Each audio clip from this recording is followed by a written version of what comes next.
Hello, hello, and welcome. This time, we're going to go over substitution and the power rule.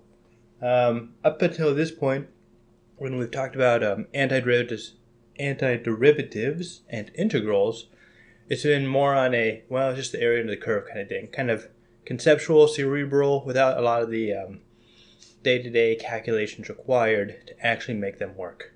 So today we're going to go over some of the rules that are used to solve a lot of integrals. And again, you can't solve every integral in life, unlike derivatives, where you pretty much can solve every derivative. Integrals is more like a, not guess and check, but there are various algorithms you can follow and get pretty much many integrals done. But that's still not all of them. And depending on how you measure the size of the universe of integrals, it can be considered a very small percentage. So if we look back to derivatives, we kind of had a sort of a rule that went something along the lines of, so if you want to take the derivative with respect to x of x to the n, then that gives you x to the n minus 1 times n. In the way that the mnemonic that I kind of used, I guess it's more of a visual mnemonic. I'm not sure if there's a different word for a, sorry, that's supposed to be x to the n. I don't know if there's a different word for visual mnemonics versus audio ones or mental, conceptual ones. So I've always thought of it as you take the n, purple. So you take your n, you move it down here, and since you took it away, it now goes to n minus 1. Because you took away the big N, now you're left with something smaller. And you took it and you move it down. And I like to have as many different ways of knowing things as possible. And I, for some reason, really like visual mnemonics because it kind of creates like a muscle memory feel to it. And if you just do a muscle memory feel, things tend to work a little bit smoother, especially when you're on kind of a time limit. And so that was the mnemonic that I had for finding the derivative of x to the n. Well, now we want to go backwards. And the way that's done, so let's say we have integral x to the n dx, where this is telling you want to take an integral. This would be considered an indefinite integral because we don't have limits of integration. And since it doesn't have limits of integration, we're basically just going to put a plus c at the end. You'll see after a few examples. So then, what I do is take your x to the n, and then I mentally add 1 to it. And then instead of going up the top, this time I go down. So 1 over n plus 1. So the first step is you take your x to the n, you bump it up 1, and then you move it under. So over 1 to the n plus 1. Where for the derivative, my mnemonic did, you took your n, first thing you do is you move it down here, and then you subtract 1 off of it. So the derivative formula is n plus 1 over n plus 1, over n plus 1. So, before I get to too many examples of that, in theory, you could take the derivative with respect to x, of the integral of x to the n dx. So this is an antiderivative, plus c. Forgot the plus c. Lots of people forget the plus c always. It's so easy to forget. And I am fairly notorious for abusing constants. And people are like, oh, you shouldn't abuse all those constants. But I'm like, well, they're just constants. Who cares about them? And that doesn't really go over well. You know, constants are numbers too, and they should be respected as such. So try not to forget about the constants. All right. So you have a derivative, or you have an antiderivative. The derivative of an antiderivative should be nothing, or at least back to where you started. Maybe? Possibly. So we're going to go through this. So this would then be dx of, I really love these different colors. I abuse this terribly, and I don't mind at all. 0 regerts. N plus 1, make bigger, go down and under, 1 over n plus 1, draw some parentheses. Ooh, we'll do it plus c. Yeah, remembered it that time. Okay, so now we'll take the derivative of this, and we'll have, so first off, we know that the derivative of a constant is 0, so that goes away. And then we'll do n plus 1 minus 1 is x to the n. Oh, sorry, bring it down. I'm getting ahead of myself. So we do n plus 1 here. We took it from up top, so we lose 1. Kind of the whole muscle memory mnemonic. But we already have an n plus 1 here. Those then cancel, and we're left with x to the n, as expected. So it seems that this power rule kind of sort of works. All right? Now we're going to go to a slight tangent, partially to get a little bit of practice. So in physics, you may have remembered you had kinematic equations. And they told you that if you take a ball and you throw it, the little arc thing that it makes. Oh, maybe if we go this way, get a better camera. Aha, there we go. So idea, have a little person, they throw a ball, and it tells you the arc that things go. And one of the keys to this is you have a constant acceleration. In this case, it's almost always going to be g, gravity. So we're going to start with a slightly simpler example where some guy is standing on a cliff and he has a ball and he drops it straight down. All right, so we're going to start with the acceleration, which equals a constant. We're just going to call it a. These are actually kind of different. So this is a of t. This is a constant, which is pretty much assumed to be 9.8 meters per second squared. I knew I write them the same, but again, this is mostly a mnemonic. This is actually, every time when I do a kinematic equation, first thing I do is I go through this process of writing out the kinematic equations, because it's easy and quick, and it really keeps you prone from error. So this a of t on this side, that's measured in meters per second squared.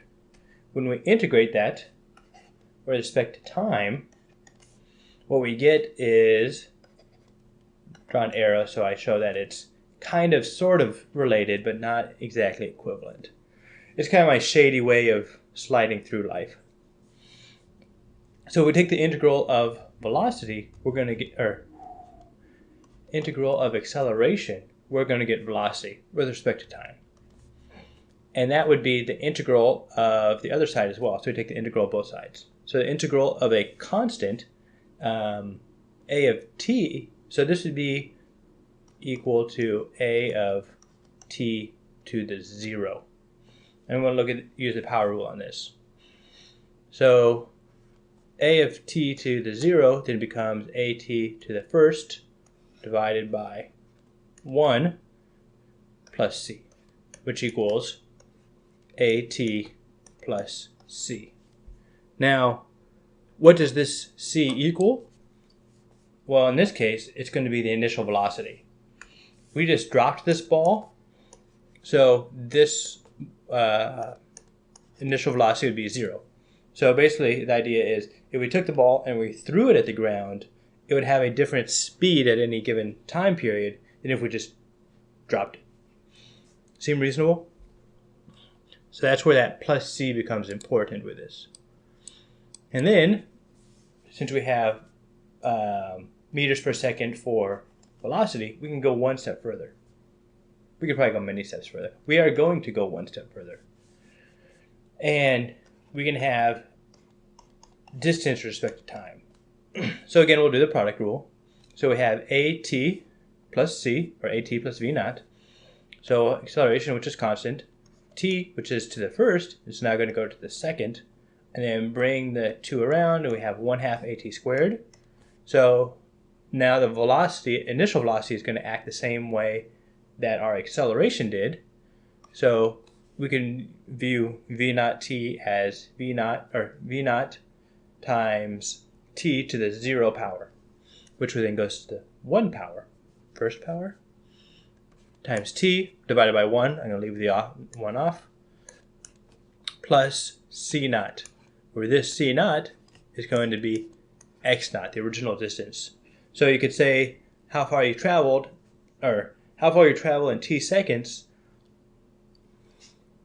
Your position in t seconds depends not only on how far you've traveled, which is this part right here, but also where you started off at, which is the x naught. So every time I get a kinematics equation, the way I always start it off is a equals a, v equals at plus v naught, x equals 1/2 at squared plus v naught t plus x naught. And there's one more kinematic equation that you'll normally see, and what happens is you solve this guy for t, so you do t equals v minus v naught over a, and then you plug that t into here to basically get rid of the t, make it time independent, and you get another equation which is kind of useful. Not necessary, but it kind of makes life oftentimes run smoother. Okay, so that's the general idea of the power rule. One other caveat that's important here is this only works when n does not equal, I think, -1. I think it's -1. Let's try this and see what happens. So x equals -1. I never even mentioned that you can use this with negative values. Yes, you can use the power rule with negative values and fractions. So x to -1, so using the mnemonic, it would go to x to the 0 and then divide by 0. So then you'd get 1 over 0, which can't divide by 0, universe explodes, can't do that. So the integral of 1 over x dx equals natural log of x. I should verify that. Oh. Integral of 1 over x. Make sure the world doesn't explode. Bam. Natural log. Wolfram Alpha writes log of x, which is fine. Natural log of x. So traditionally thought of as integral of 1 over x equals natural log of x.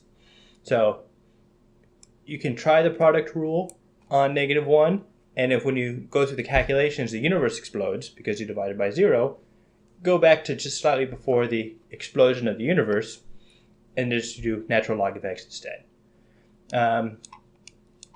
So one other quick example, if we did x of -2.5 integral dx, we would then get something like x to the -1.5 over -1.5 plus c.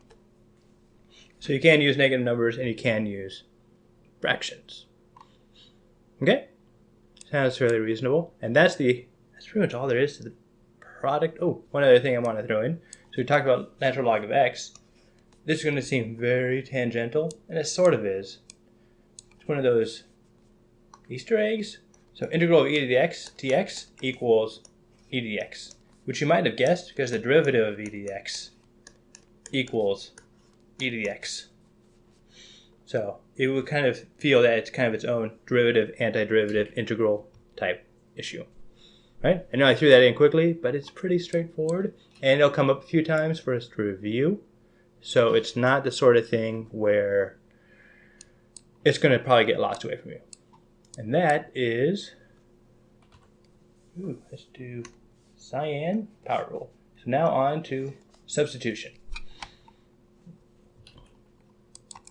I think it's all, is that all the zooming I get for this? Okay. a little bit more. Okay, 400% zoom. All right, so now substitution. As you might have guessed, antiderivatives, every single antiderivative is just a way of undoing some sort of derivative that you already have. Yes. So I guess going back slightly, all the antiderivatives, or all the derivatives, come from limit of h approaches 0 of f of x plus h minus f of x all over x plus h minus x. Plug that in for anything, and you're going to get the rule out for your derivative. Doing a quick one real fast. I guess this is backpedaling. I'm not supposed to backpedal. So for x to the n, if you want to find the derivative of this, you do limit of h approaches 0 of x to the x plus h to the n minus x to the n all over x plus h minus x. X's cancel. And then what you would do is you would expand out the x plus h to the n. And then you're like, wow, what if n's really big? That's kind of complicated. Indeed it is. So you get something like x to the n, h to the 0, plus n, x to the n minus 1, h to the first, plus other things. And eventually you would get n x, that's supposed to be an n, h to the n minus 1 plus h to the n, x to the 0, and then you would subtract off an x to the n. And this would all be over h, limit as h goes to 0. And, kind of sideways. It's okay. And the way you expand this out, as a quick sidebar, is binomial expansion. So if you have a plus b to the n, you can use Pascal's triangle. This isn't a rigorous proof by any means, but it's a good thing to know in life. 4, 6, 4, 1. So what you do is you just add the two numbers above it. So this would be like 0, so 1's there. 2, 1 plus 1, 2, 1 plus 2 is 3, 3 plus 1 is 4, 3 plus 3 is 6, etc. And you can keep going down. And this is for n equals 0, 1, 2, 3, 4. And what these are the coefficients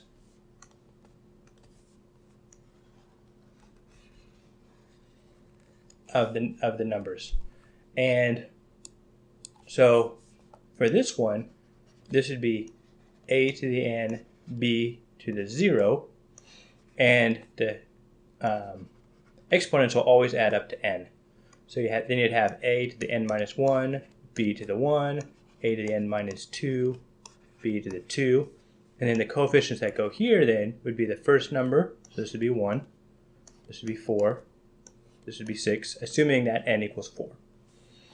And if you notice, the way I was able to get this n right here was, for the first section here, it's always just going to count up by n. So 1, 2, 3, and 4. And that's how I was able to get this number, but I wouldn't know the next coefficient. And I knew the second to the last one because it does the same thing on the other side of the triangle. Long story short, that cancels, this cancels with one of the h's, you get h to the 0. All the other coefficients have an h in them, which then as the limit goes to 0, it goes to 0, and you are left with nx to the n minus 1, which is your rule for taking power for a derivative. I know I kind of went through that quickly. You're never going to know it. That's just there to build confidence that oh, when we want to find the rule for an integral, we can just do the limit as h approaches 0 of x plus h minus x all over x plus h minus x. And just the definition of a derivative will kind of give you everything you need for the derivatives. That's not true for integrals. For integrals, I don't know what happened. For integrals, we have to take one of the derivative rules and then basically just reverse it. So substitution, you can find the same rule for that using your definition of a derivative.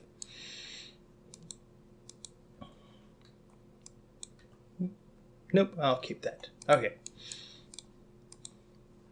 So now for substitution, our rule for substitution is the inverse of the chain rule. Did I say that substitution is for integrals?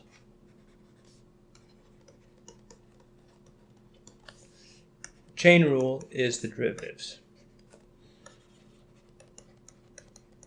And there we go. So the chain rule was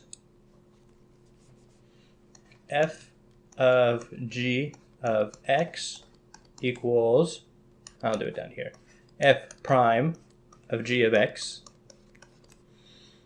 times g prime of x. And you'll sometimes see this as f little open circle of g. Some people call that the fog of x. But I prefer this notation better, where you have that like the nested.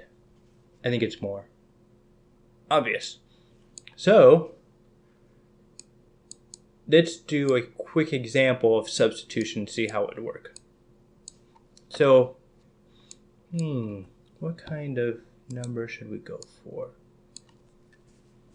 So this would be a very straightforward. So x squared times 2x dx. We'll say from 0 to 4.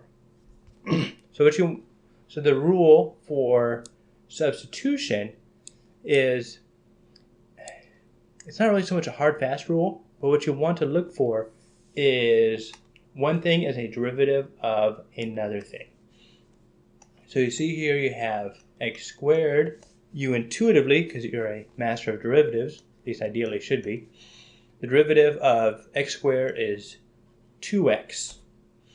And you're like, okay, I see that. So what I'm going to do is I'm going to try substitution. General order of what you want to try in life is, first, if the integral looks like it can be used the power rule, go for the power rule. If the power rule doesn't work, which usually it won't, because they're usually pretty straightforward, and people in life want to give you a challenge, go for substitution. And substitution is looking for one thing that's an integral of another thing. In this, you kind of want to have your spider senses attuned to this. It's going to take practice of a fair number of problems to kind of refine that spider sense. All right, so you say, well, let's say u equals x squared. Reasonable? Reasonable. Now we're going to take the derivative of both sides of this. So derivative of u would be du, and the derivative of x would be 2x dx. You could think of this as the chain rule itself. So x squared is the f, so f of x, that doesn't even really work. X squared g of x equals x. Derivative of g of x is dx. That's kind of one way to think of it if you'd like. If you still feel a bit uncomfortable with the idea of x squared being the chain rule and getting out dx. If you're comfortable with it, great.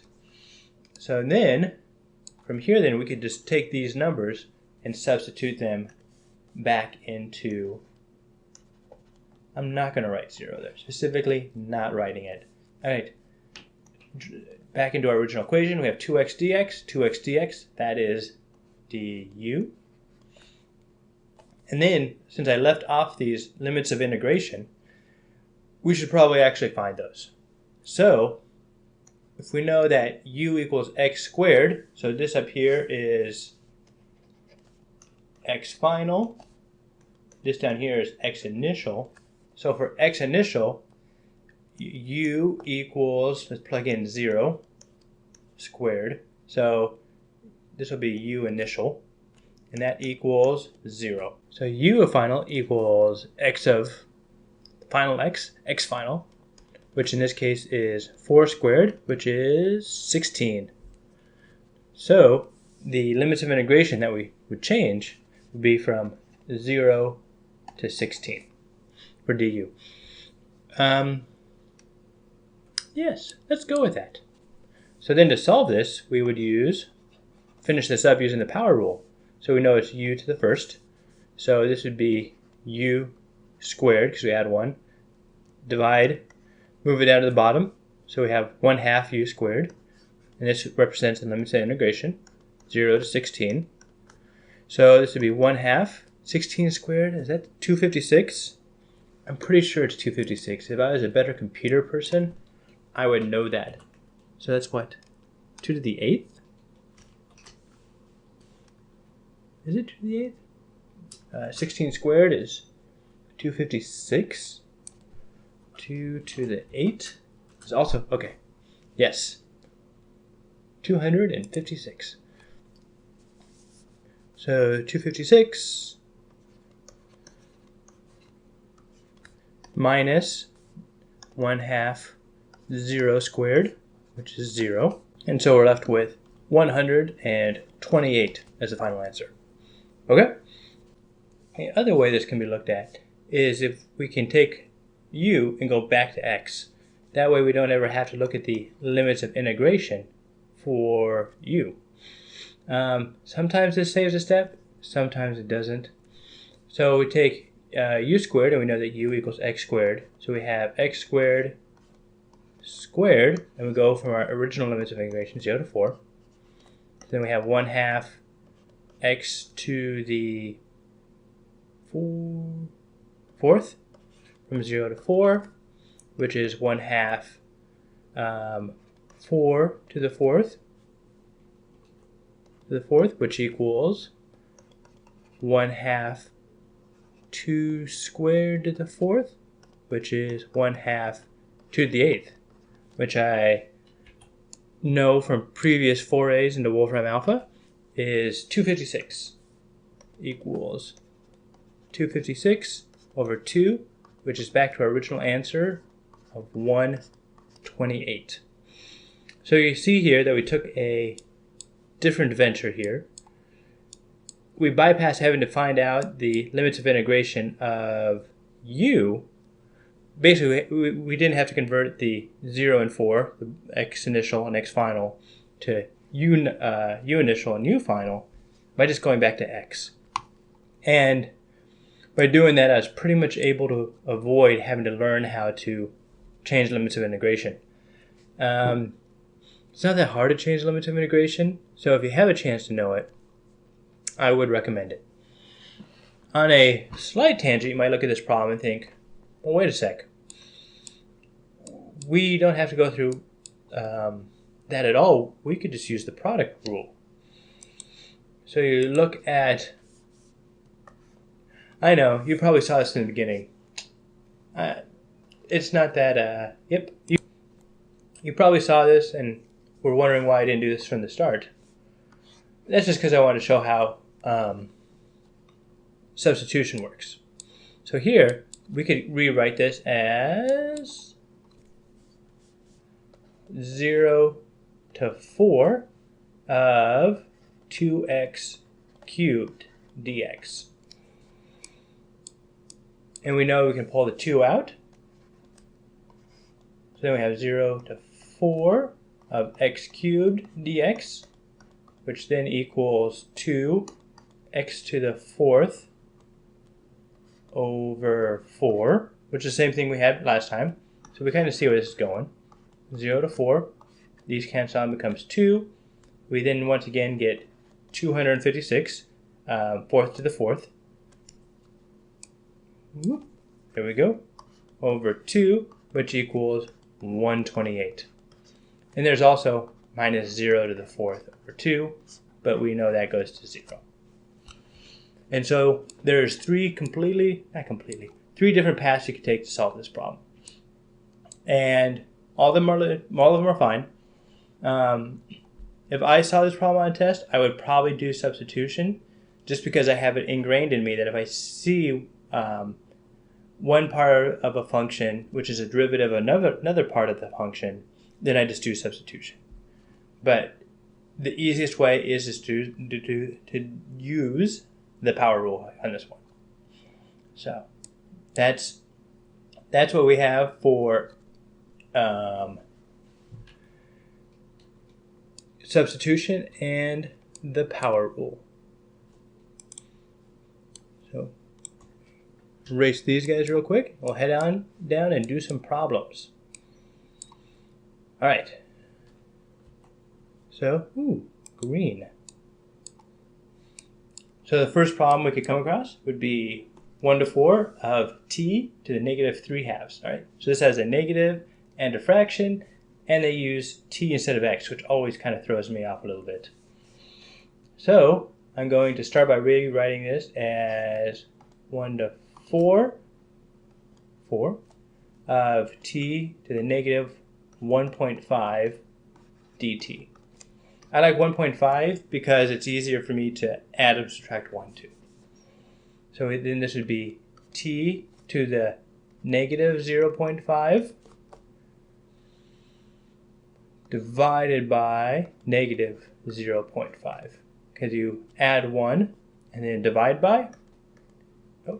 And I'll do some limits of integration. But I won't actually write them in yet because I don't want to use those CPU cycles yet in my head to solve that. So divided by negative 1/2 is the same as multiplying by negative 2. And the negative on the exponent here is the same as t to the 1/2, which is square rooted. But it's easier for me to visualize at this point as it's still an exponent. I try to avoid square root symbols when I can. All right, and then solving this, we're going to get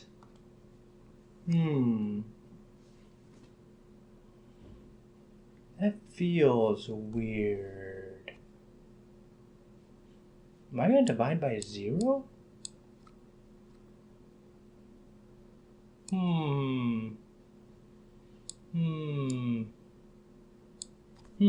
Let's go for this one. All right, so plug in 4. We have negative 2 over 4 to the 1/2, which equals negative 1. Actually, one other thing I'm going to do real quick is with limits of integration, you can reverse them by multiplying them by negative 1. So this is the same as 2 from 1 over t to the 1/2 1 0 to 4. So here then we have 2 over 0 square rooted? That doesn't feel. That's why it's not right, because it's wrong. It's not 0 to 4, it's 1 to 4. Outrageous. Bush League. Well, I'm glad that I caught that and didn't just say, nope, completely impossible, world ends. Alright, so doing this correctly, so I have 2 times 1 over square root of 1 minus 2 times 1 over a square root of 4, which gives us 2 times 1 minus 1/2, which equals 1. 1/2 times 2? Yes, 1. So the answer to this one would be E, 1. So the trick there is it doesn't start at 0, it starts at 1. And then we just do the power rule. And you kind of have to play around with the negatives and switching the exponents with the negative sign. And that's just being cautious. Basic algebra in life, which doesn't mean it's easy, it just means that it should be straightforward and simple. So bench pressing 300 pounds is pretty straightforward. Doesn't mean it's easy. So same idea there. Okay, try the next one. All right, so this one we see x squared and 2x. So first thought is substitution. So we do substitution on this guy. We'll start by saying u equals x squared. U equals x squared du.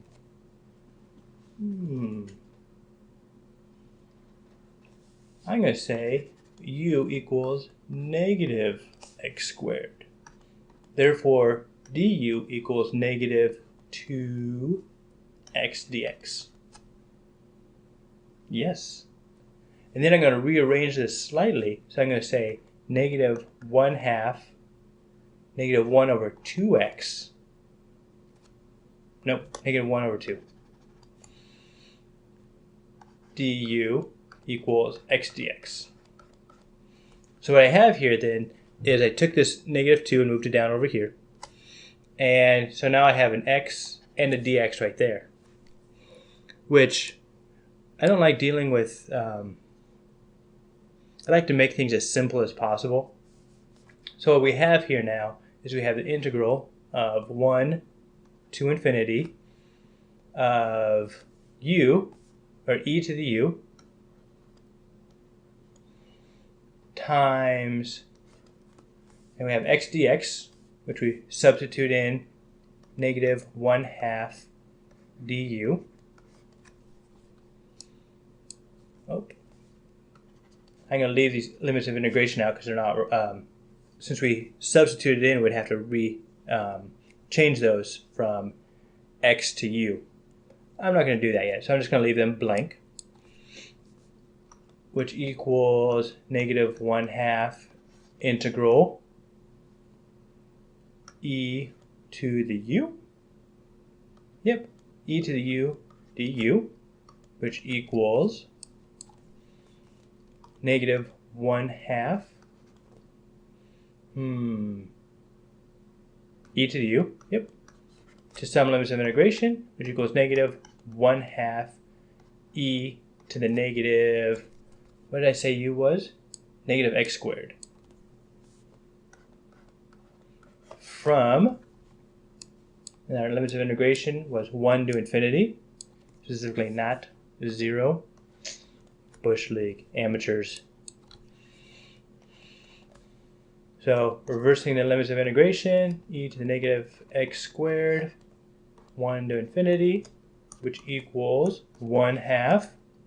Ooh, that one kind of got away from me. 1/2 e to the negative 1 minus e to the negative infinity squared. So this is the same as, a little bit further over, equals 1/2 1 over e minus 1 over e to infinity squared. So e to infinity is already pretty big, and when you put that over 1 and you square the infinity, it gets even bigger, which the 1 over makes it then smaller.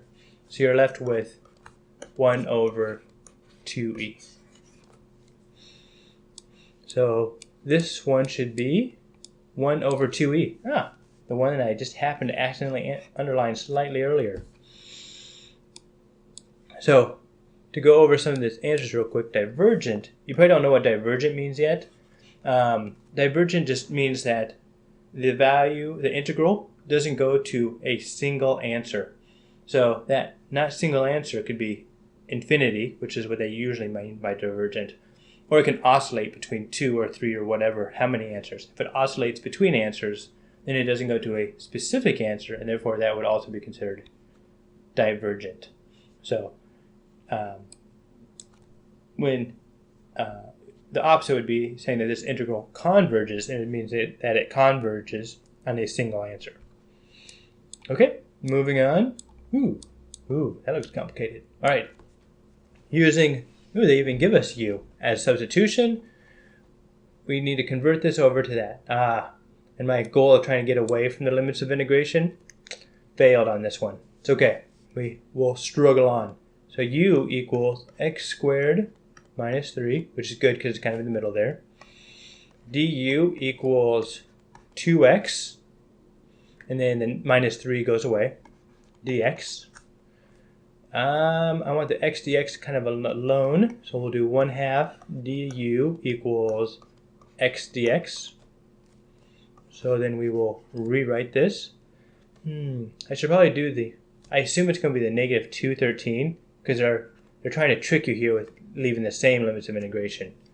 So I probably could just wing it, but I should probably verify just to make sure in life. If I was doing this for the real test, I probably would just wing it and be like, it's probably negative 2 and 13. So u equals x squared minus 3.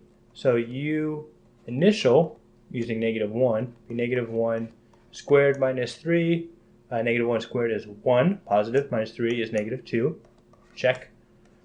As expected, u final equals 4 squared minus 3, which is 16 minus 3, which is, I'm going to cheat, yep, 13. Okay, so that's true. Got it. So, moving on with some of these integrals, are they looking for the, yep, sir is looking for the integral. So hopefully this will be straightforward.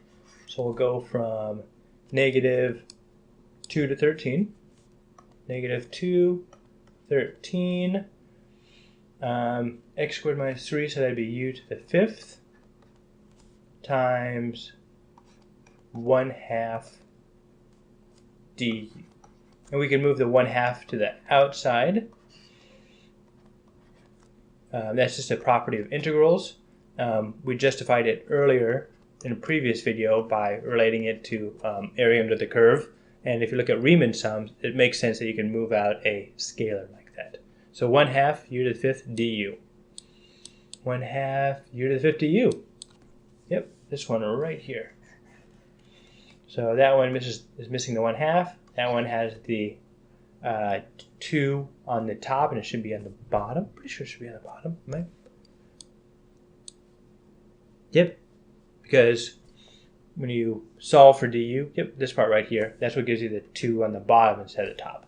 And in these, those just have wrong limits of integration.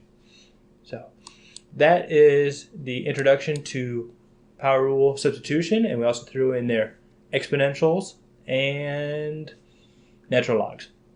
So next time we'll move on to more techniques of integration. Thanks so much.